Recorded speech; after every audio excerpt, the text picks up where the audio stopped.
ବିଛଣାରେ ଶୋଇକି ଏହି ଗୋଟିଏ ମନ୍ତ୍ର 3 ଥର ପଢ଼ି ଦିଅନ୍ତୁ। ଗ୍ୟାରେଣ୍ଟି ଦେଉଛି 5 ମିନିଟ୍ରେ ସେ ନାରୀ ତୁମ ପାଖକୁ ଆସିବ। ଯାହା ଚାହିଁବେ ତାହା କରିବ।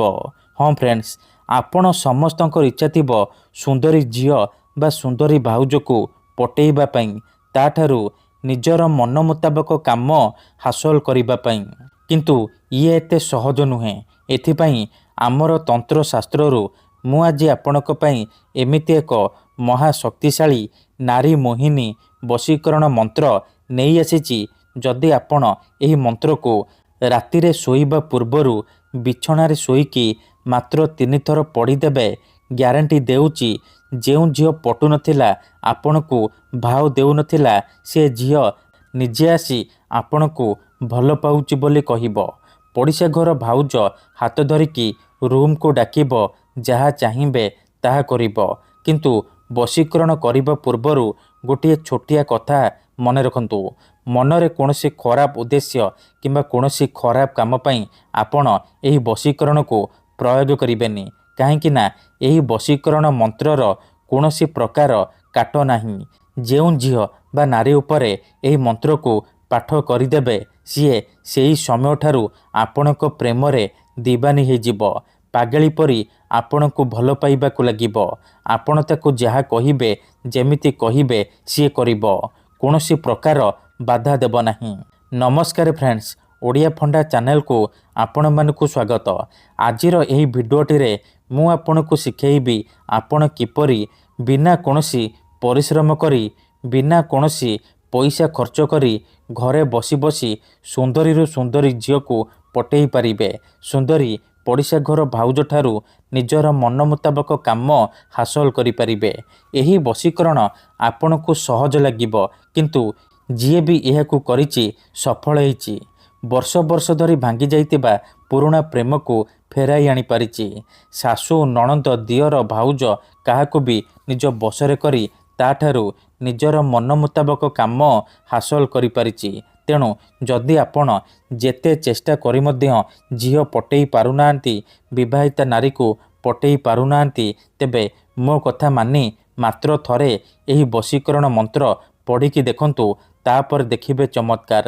କେବଳ ଆପଣଙ୍କୁ ବିଛଣାରେ ଶୋଇକି ଏହି ମନ୍ତ୍ରକୁ 3 ଥର ପଢ଼ିବାର ଅଛି। ତାପରେ ଦେଖିବେ 5 ମିନିଟ୍ରେ ସେ ନାରୀ ତୁମ ପାଖକୁ ଆସିବା ପାଇଁ ବାଧ୍ୟ ହେବ। ଯାହା ଚାହିଁବେ ତାହା କରିବ। ତେବେ ଏହି ବଶୀକରଣ କରିବା ସବୁଠାରୁ ସହଜ। ଏହାକୁ କେଉଁ ବି ପୁଅ ବା ଝିଅ ଅତି ସହଜରେ କରିପାରିବେ। ନିଜ ପ୍ରେମକୁ ପାଇବା ପାଇଁ, ନିଜ ପ୍ରେମକୁ ହାସଲ କରିବା ପାଇଁ ଏହି ବଶୀକରଣ ଅତି ସହଜରେ କରିପାରିବେ। ତେବେ ଏହି ବଶୀକରଣ ଆପଣ କିପରି କରିବେ, କେମିତି କରିବେ, ଏହାର ପ୍ରୟୋଗ ବିଧି କ'ଣ, ଚାଲନ୍ତୁ ଜାଣିବା। ବିଧିଟି ଜାଣିବା ପୂର୍ବରୁ ଯଦି ଆପଣ ଆମ ଚ୍ୟାନେଲକୁ ପ୍ରଥମ ଥର ଆସିଛନ୍ତି, ତେବେ ଦୟାକରି ଚ୍ୟାନେଲକୁ ସବସ୍କ୍ରାଇବ୍ କରି ପାଖରେ ଥିବା ବେଲ୍ ଆଇକନ୍କୁ ମଧ୍ୟ ଦବାଇ ଦିଅନ୍ତୁ। ଯାହାଦ୍ୱାରା ଆମେ ଯେଉଁ ବି ଭିଡ଼ିଓ ଅପଲୋଡ଼ କରିବୁ ସର୍ବପ୍ରଥମେ ଆପଣ ଦେଖିପାରିବେ ଆଉ ତାହାର ଲାଭ ପାଇପାରିବେ।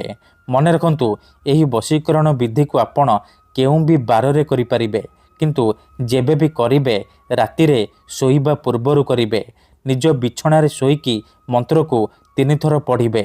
ପ୍ରଥମେ ଆପଣ କ'ଣ କରିବେ, ଯେତେବେଳେ ରାତିରେ ଶୋଇବା ପାଇଁ ଯିବେ, ଭଲ ଭାବରେ ହାତ ଗୋଡ଼ ଧୋଇକି ଆପଣ ସଫା ବସ୍ତ୍ର ପିନ୍ଧିକି ଏହି ବଶୀକରଣ ଆରମ୍ଭ କରିବେ। ପ୍ରଥମେ ଆପଣ ବିଛଣା ଉପରେ ମୁଣ୍ଡ ଦେଇକି ଶୋଇପଡ଼ିବେ। ପୂର୍ବ ଦିଗକୁ ମୁଣ୍ଡ କରିକି ଶୋଇପଡ଼ିବେ। ତାପରେ ଡାହାଣ ହାତକୁ ଛାତି ଉପରେ ରଖିବେ ଆଉ ଆଖି ବନ୍ଦ କରିକି ସେଇ ଝିଅ ବା ନାରୀକୁ ମନେ ମନେ ଭାବିବେ। ତାପରେ ଏହି ମନ୍ତ୍ରକୁ 3 ଥର ପଢ଼ିବେ। ଓମ୍ ନମଃ କାମାକ୍ଷା ଦେବୀ ଆମୁକଂ ମେ ବଶ୍ୟମ୍ କୁରୁ କୁରୁ ଫଟ୍ ସ୍ୱାହା। ଆମୁକଂ ଜାଗାରେ ଆପଣ ସେଇ ଝିଅ ବା ନାରୀର ନାମ କହିବେ ଯାହାକୁ ଆପଣ ବଶରେ କରିବାକୁ ଚାହୁଁଛନ୍ତି। ତାପରେ ଛାତି ଉପରୁ ହାତକୁ କାଢ଼ିବେ ଆଉ ଛାତିରେ ଗୋଟିଏ ଥର ଫୁଙ୍କିଦେବେ। ତାପରେ ଆପଣ ଶୋଇପଡ଼ିବେ। ଏହିପରି ଆପଣ ଲଗାତାର 3 ଦିନ ପର୍ଯ୍ୟନ୍ତ ରାତିରେ ଶୋଇବା ପୂର୍ବରୁ କରିବେ। ବିଛଣାରେ ଶୋଇକି ମନ୍ତ୍ରକୁ 3 ଥର ଲେଖାଏଁ ପଢ଼ିବେ। 5 ମିନିଟ୍ରେ ପ୍ରଭାବ ପଡ଼ିବା ଆରମ୍ଭ ହୋଇଯିବ। କିନ୍ତୁ ଏହି ବିଧିକୁ ଆପଣ ଅଧାରୁ ଛାଡ଼ିବେନି। ଲଗାତାର 3 ଦିନ ପର୍ଯ୍ୟନ୍ତ ଏହିପରି କରିବେ। ତାପରେ ଦେଖିବେ କିପରି ସେ ଝିଅ ବା ନାରୀ ଆପଣଙ୍କ ପ୍ରେମରେ ଦିବାନୀ ହେଇଯିବ। ଧନ୍ୟବାଦ।